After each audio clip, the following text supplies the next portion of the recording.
What's up, everybody? Welcome to Transition Tuesdays. For this Tuesday, August 2nd, 2022, I am your host, Russ Williams. I'm so glad you could be here today. I am quite aware, ladies and gentlemen, you could have been anywhere in this world today. I know you could have been anywhere in this world today, but you decided to be here with me, and I appreciate that. And more importantly, I appreciate you. So welcome to Transition Tuesdays, my friends. On this first day of August, the summer is just flying by. So I welcome you to Transition Tuesdays, Transition Army. I welcome you. I welcome you. I welcome you. So again, we have an action-packed show here tonight. But before I get started, I always like to state my intentions. My intention is to give you the opportunity to laugh, smile, think, and engage in honest conversations about your life's transition. So that's what we do here on Transition Tuesdays. That's what we do here. We do it here. We do it here. And we do it live. So anything can happen, okay? So, oh man, I just want to go over a couple of things. So we lost two Trailblazers on the athletic spectrum and in the acting spectrum. And the first person I want to talk about today is Mr. Bill Russell. Mr. Bill Russell, man, a famous basketball player, humanitarian. I want to really run down all the accolades of this young man. Man, all the accolades of him. He passed away. He was 88 years young, very young guy. But again, this guy had a remarkable life. A remarkable life. So, I want to talk about Mr. Bill Russell. So, a couple of his basketball accomplishments. I'll deal with those first. So, Mr. Russell was a member of the Boston Celtics. He won a total of 11 rings. This guy was truly the Lord of the Rings, like in the movie, right? He won 11 rings, ladies and gentlemen. 11 of those bad boys. 11 of them. And he played in the 13 seasons he played, including 8 in a row. Now, think about this, guys. 8 in a row. He won 8 championships in a row from 1959 to 1966. 8 NBA championships. Okay? He won 2 national championships at the University of San Francisco. He was a 5-time NBA MVP. 5-time NBA MVP. Here's a guy who averaged only 15 points a game, but he averaged over 20 plus rebounds in his career. Okay? Before I go on, let's continue. Hey, we got my man Lewis, my cousin Lewis, joining us. What's going on, cuz? Welcome to Transition Tuesdays. Oh, great. Thank you for coming on. Lewis. Appreciate you, brother. So, also, Mr. Russell was named to the NBA 50th and 75th anniversary teams. And then 1968, that's the year before I was even born, Mr. Russell was named Sports Illustrated Sportsman of the Year. That means the best sportsman of the year. He was named as Sports Illustrated. He won a gold medal with the U.S. Olympic team in 1956. And Mr. Russell holds an NBA Finals record for most rebounds in a game. That was 40, ladies and gentlemen. 40 rebounds in a game. He was the first player to average over 20 rebounds. Think about this. 20 rebounds this guy averaged the game for the year. And this is the great thing about this particular stat. He did it during his rookie year. That will never be surpassed. 20 rebounds, he averaged that in his rookie year in the NBA. Mr. Russell became the first black head coach in NBA history when he was hired as a player coach in 1966. Okay, he was the first black head coach in any sport, in any professional sport. And during that time, he won 2 championships out of 3 years as a player coach. And I just was watching this documentary on him. Now, in the NBA now, you have like 8 or 9 coaches in the back with you and coaching the team. Mr. Russell had no assistant coaches. Not one assistant coach he had. He didn't have one assistant coach. That is unheard of. That is crazy. And that's what he had. We got my man Carl BX Krauser joining us. What's going on, Carl? Welcome to Transition Tuesdays, my friend. As he says, God bless and positive vibes to you. Same to you, my brother. Same to you. And I know you were watching that documentary, NYC Point Guards, and I know you think you should have been on there, right? I know you are. You one of those point guards out there, Carl. I got you, my brother. Lewis says Bill was a GOAT when it was just still an MJ, but the man did it and did it well. Yes. He did. He did it. I'm gonna keep going with him, cause about Mr. Russell. All right? As I'm affectionately calling the man Mr. Russell. He had a lot of nicknames. I know Mr. Russell, Bill was one, Whiskers was one. That was one of his. 11 Rings, that was a nickname of his too. I love nicknames. I especially like, for those young people out there, if you're watching, don't give yourself a nickname. Have somebody give you a nickname. I had some nicknames that I proclaimed, and they didn't stick. So have some people give you the nicknames. All right, just saying. Okay, I digress. So also, Mr. Russell is one of 4 players to win a NCAA championship in back-to-back years, joining Henry Bibby, Magic Johnson, and Camden's own Billy Thompson. These guys have done that. I think, matter of fact, with Mr. Russell, he also won a national championship, a state championship in high school as well. And did you know he went to the same high school as Jackie Robinson? Did you guys know that? Ooh, fun fact there. Okay? Man, these great minds, man, coming from one place. Cool stuff. And Mr. Russell never lost a winner-take-all game in the playoffs. He is a whopping 10 wins, 0 losses in Game 7s. Let me repeat. 10 wins, 0 losses in Game 7s. Those are winner-take-alls. He has never lost. He never lost a game. That is a phenomenal feat. A phenomenal feat. Man. My man Lewis says, Russ, nothing about Deshaun Watson today. We're going to cover him. We can talk about him, but we want to give these two people their flowers, we should have gave it to them while they were here on earth, but we're going to monumentize them. We're going to rep them up today, okay? But we'll get to that too. So, now, here's another fun stat too about his basketball accomplishments. In his number 6 retirement ceremony, okay? Check this out. This is how gangster this guy was. In his number 6 retirement ceremony, it was done in an empty Boston Garden. The garden was empty because Mr. Russell stated, I didn't play for the city of Boston. I played for the Celtics. Because you got to keep in mind, during that time, ladies and gentlemen, Boston was it wasn't the greatest place for athletes to play in. And it was a time in which Mr. Russell had his home broken into. Feces was covered all throughout the walls of his home. That might make you feel a way. And, he had a love-hate relationship with the people of Boston because of these particular things transpiring. And here's a guy who said, listen, I ain't played for the city of Boston. I played for the Celtics. So he had his ceremony in an empty gymnasium. The empty Boston Garden. How gangster is that? He's just letting everybody know. We got Karen joining us. What's going on, Karen? Welcome to Transition Tuesdays. Welcome, welcome, welcome. We also got Felicia joining us from The Rock. What's going on, Felicia? Welcome to Transition Tuesdays. Glad you all could attend here today. So, I tell you, that's just Mr. Russell, Bill Russell's basketball accomplishments, right? Now, I want to talk about him as a civil activist, okay, for civil rights for all people, for black people, obviously, because he was a black man, but for all people and what he did. So let me run down these gems for you if you haven't heard about this, okay? Mr. Russell was awarded the Presidential Medal of Freedom in 2011 by then President Barack Obama. He was recognized for his legendary basketball career, but for his work as an activist on and off the basketball court. Okay? So Mr. Russell was at the 1963 March on Washington, sitting there by Dr. Martin Luther King Jr. as he delivered his famous I Have a Dream speech. Now, Mr. Russell spoke to students in support of a one-day black student boycott of Boston's public schools to protest segregation.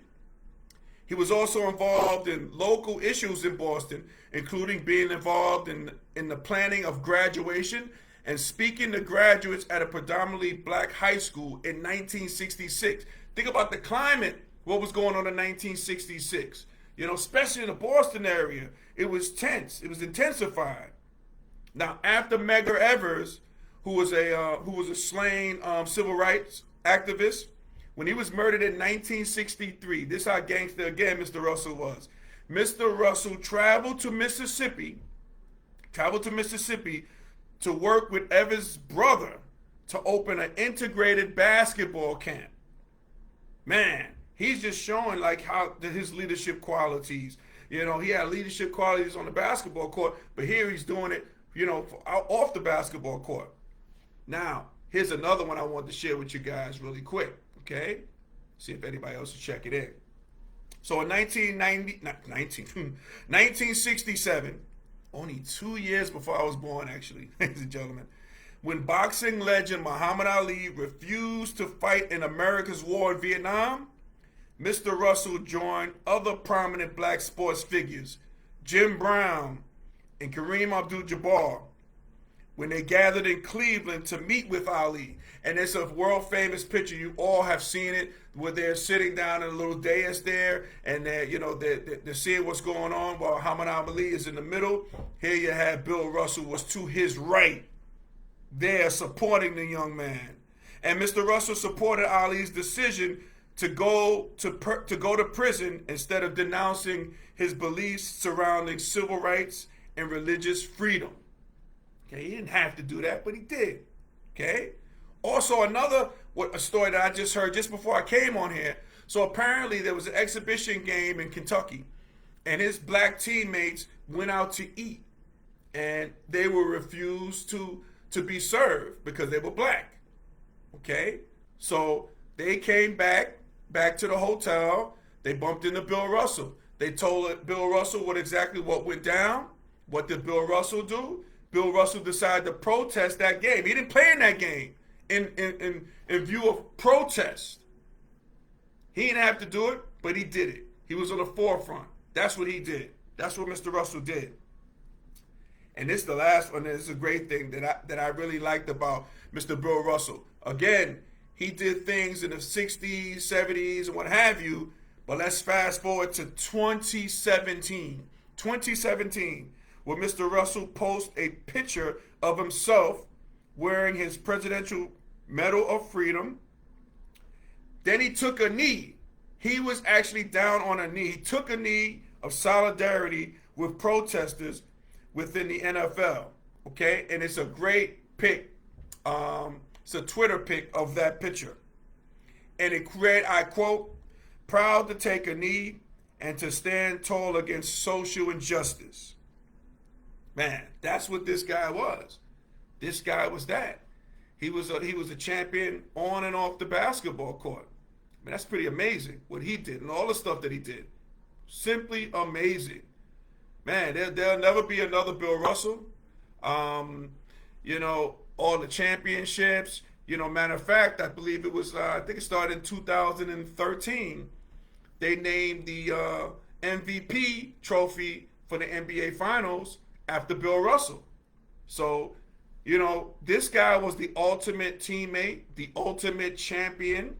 You know, the guy who, you know, prided himself on defense, started the fast break with his blocks. He wasn't one of those centers who block it in the 10th row. He was a guy that blocked the shot and started the fast break, and that was part of their offense, you know, anchored by his defense. Here's a guy in the basketball side who went against his arch rival, Wilt Chamberlain. But again, here's a guy, because again, the guy was so smart with it and everything, that here's a guy who and always developed a friendship with Wilt Chamberlain during the year. Had Thanksgiving dinners. He invited Wilt Chamberlain for Thanksgiving dinners, you know, in the spirit of competition. Then proceeded to kick his butt during the games, you know. Something to say about that, you know. And one thing I really loved about Bill Russell, I guess at his later days, was that laugh that he had. Oh my God, that laugh was infectious. That laugh was funny. I think when I heard that laugh, I started to laugh because of that. So that is funny, man. So Bill Russell, I tell you, man, this is guys one of the few legends that we do have around walking on the face of this earth, especially in basketball. I know you have like Oscar Robertson now, Kareem Abdul-Jabbar, guys like that. But here's a guy we lost a lot with Bill Russell, and he should be applauded. And I know they have a statue. I believe they have a statue in Boston, but that statue is not at the Boston Garden, the new TD Garden. It's not there. But I guess just because of just what went down, and it's kind of fresh in people's minds. I think the statues that they do have should be moved outside of the new Boston Garden and put it there.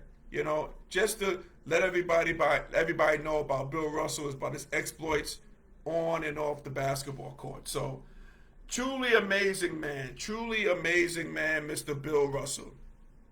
And speaking of other amazing exploits, we also lost a young lady, Nichelle Nichols, at the age of 89. And Nichelle Nichols was a person who broke barriers for black women in Hollywood, okay?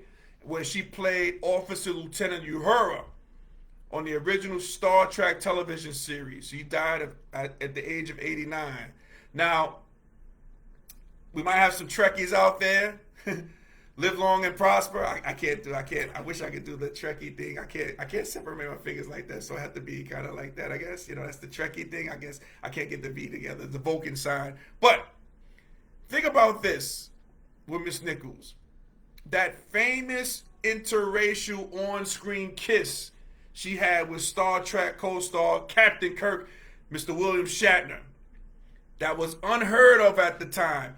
I've heard interviews and stories about that particular kiss in the 60s, and how I know William Shatner, he talked about how there were a lot of affiliates in the South that wanted to ban that. They didn't want to have that. They didn't want to show that at that particular time. That's in the late 60s. They didn't want to show that.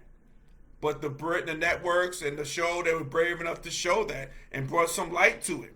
But again, there was a lot of controversy over that. That was something that was unheard of during that time. Miss Nichols was responsible for that.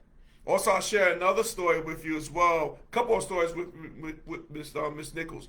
I know before she passed away, she was really heavy into Nassau in the recruiting process, recruited African Americans or minorities to join Nassau. She was on the front lines with that. A lot of people don't know that. And another story I'm about to share with you, which really blew my mind, was this. Now, it was 2 years into her being on Star Trek, Miss Nichols.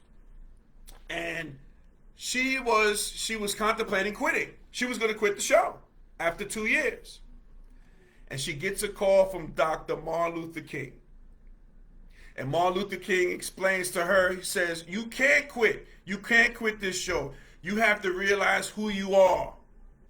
Who you are for black people. Who you are for women. You cannot quit the show. You now have to realize how important you are for the black culture, for being on TV, and for being a black woman. You have to realize who you are. He stressed that to Miss Nichols. You have to realize who you are. So after that, she was like, okay, I got to stay on the show. I can't quit now. I can't do it. And she remained on the show. And did you guys know, for all you Trekkies out there, she was fourth in command in terms of Lieutenant Uhura. She was fourth in command on the Starfleet Enterprise on Star Trek. She was the fourth person in command. And I heard her talk about she didn't realize it until like the third year in the series. That's funny. But here is a lady who broke down barriers. Here is a lady like Bill Russell was a trailblazer, especially for the black and brown community. For black women, this was unheard of. And still on the recruitment trail in Nassau before she passed away. So again, we lost these two stalwarts, these two, kings and queens, giants in their particular field. So they will be missed, and I want to give them. Here's what I want to do. We know we're giving them props, but I also want to give them applauses too, because we probably will never see two people like this. And I hope I did them justice in memorializing them and bringing to the masses what they did and what they accomplished for the culture, okay, for the culture of black people, which is phenomenal, man. So, cuz, we can talk about Deshaun Watson, okay? Looks like he got suspended for 6 games. I know some people are up in arms. I know, I don't know, man. It's, I would imagine probably the Browns, people would say they probably got off nice and light, because if some people would think and probably say that they thought he was going to be suspended the whole year. He settled out all these different lawsuits. I believe it was like 24 of them. He settled out of court. Now, when you settle out of court, are you like admitting guilt? I don't know. That might be in public opinion, but he suspended 6 games. Then I guess after 6 games he can play. So that's what the judge rendered. The judge was also a female judge too. That's something to take a look at as well. So I guess, if people are really up in arms about it, I guess people might be protesting. People might not go to the games. I mean, people can boycott throughout by not buying the product, Because I've heard some players say, like, listen, man, I got suspended for more games for having marijuana, than that. So I guess nobody wins in this case. Nobody wins, and you just hope the kid is on a straight and narrow, and hope they learn from this. You got to learn from these, from what went down. If he was guilty or not, he wasn't found guilty in court of law with it. He filed lawsuits, but is the thing that you have to learn the lesson going forward. With this masseuse, with the getting a massage. This is crazy. This is just crazy behavior. This is crazy behavior. So I guess that's gonna, they're gonna be scrutinized and what have you, So Louis, my cousin Louis said, I'm gonna chime in. Okay, cool. I'll wait for you, Louis, on that. So, we gotta see. Suspended 6 games, and I know Cleveland, they was expecting him to miss the whole year. So I'm sure they're happy, and I'm sure their fans. I've heard some fans even talking about, I think it's too soon there, Cleveland, but you heard some fans said, okay, only 6 games, we're going to a Super Bowl. What are we talking about? What are we, you got to think about the end game here. Is this guy playing, or is it like him getting 6 games, or him missing a season, or of these victims, that would happen. So my cousin Louis says, how many sexual allegations did 45 have? He had a lot. He was able to skate through, and he was able to be president of the United States. I don't know. Don't tell you, Louis. I don't know. What's your point on that, Louis? What are you trying to say, sir? What are you trying to say? He skated by? Chime in. Let me know. So, I don't know. Yeah, this Deshaun thing, just got to learn. This young man has to learn from this. He has to learn. I mean, a lot of allegations could be rendered. And again, in the court of public opinion, I'm from the belief, maybe I'm in the minority, I should say. I'm from the belief, if you settle out of court 20-some times, I think you're admitting guilt. Okay? That's just me. Now, Lewis says, scrutinize that. Little Maria is still missing. Whole witness. Now, who is, just refresh my memory for me, Lewis. Who is Little Maria? Little Maria is who? So just try to expand on that for me, Lewis, if you could. Okay?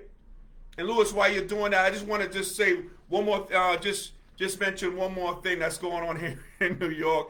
I just want to get everybody's take on it as well.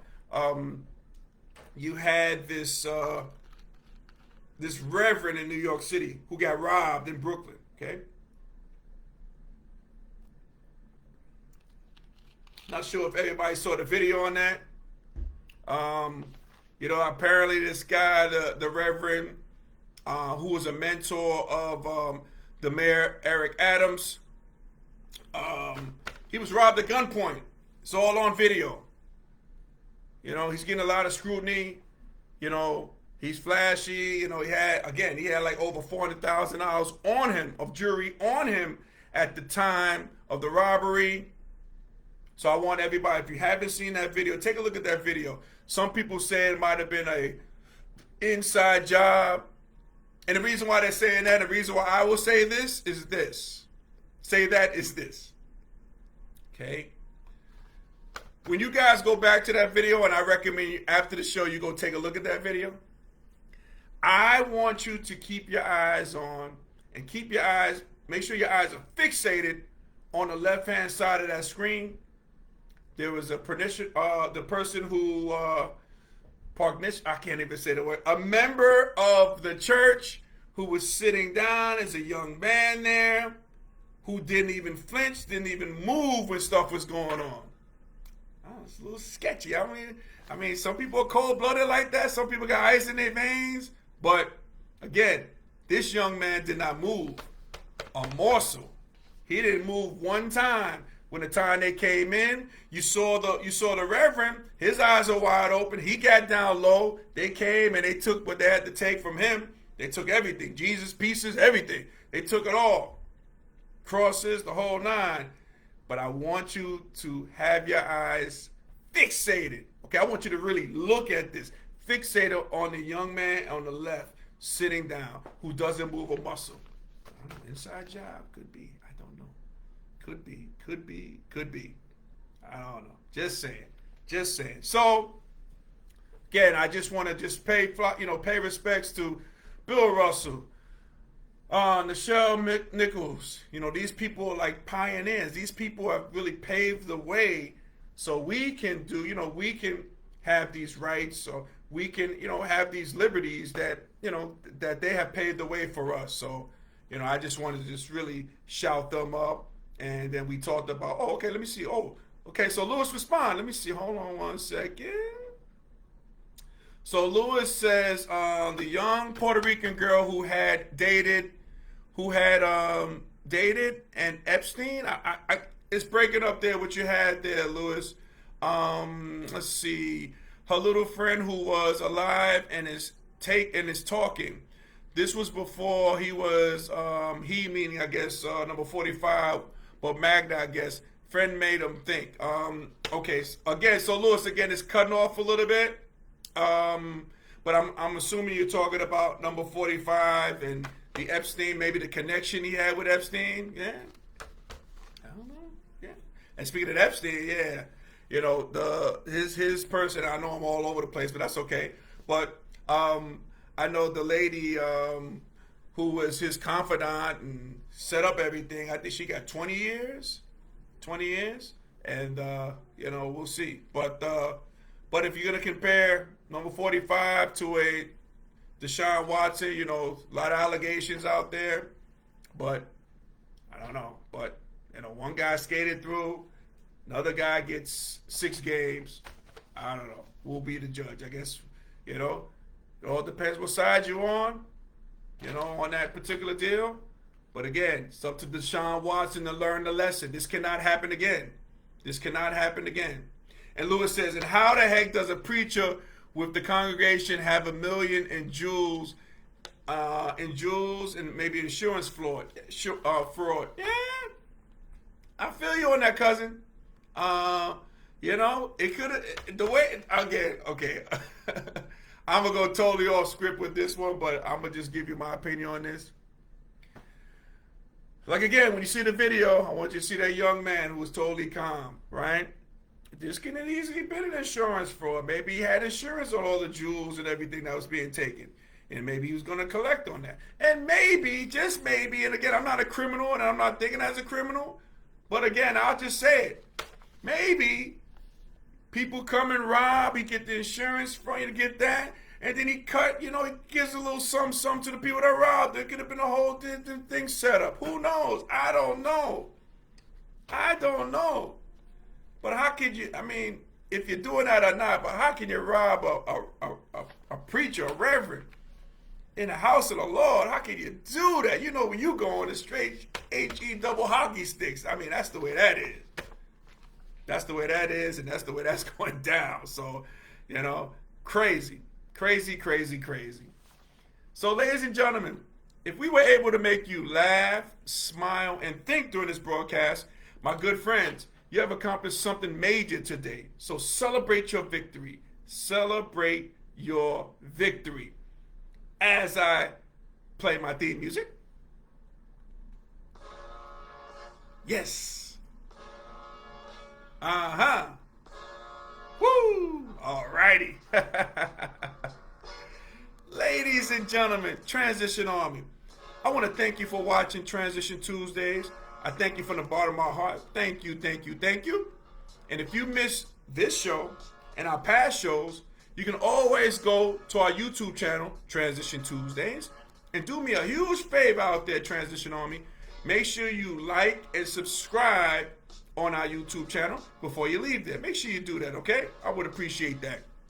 If you haven't been following me already, you can always follow me on Instagram at Russ Will Transitions. That's Russ Will Transitions with an S. Okay, so you can do that as well. And I want to give shout outs to our sponsor, Sweet Candy Cafe, and the guest of the show, and which you are. But when we have guests as well, they get a candy gift pack, compliments to Sweet Candy Cafe. Okay, so Sweet Candy Cafe is located in downtown Lumberton, North Carolina, which is the home of Southern sweetness. So after the show, we are almost done. So after the show, make sure you go to sweetcandycafe.com and order your confectionery goodies. And also keep in mind, they ship home and abroad.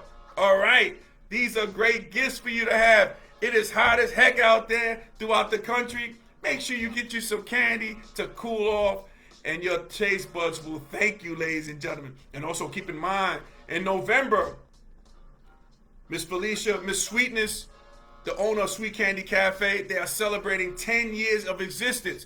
They're celebrating a decade of excellence. We have to support small businesses and businesses that are doing a hell of a job out there in the community. So again, make sure you go to sweetcandycafe.com to order your confectionery goodies. So ladies and gentlemen, Transition Army, as we say in parting, happy transitioning, and we'll speak to you soon. Take care, everybody. God bless.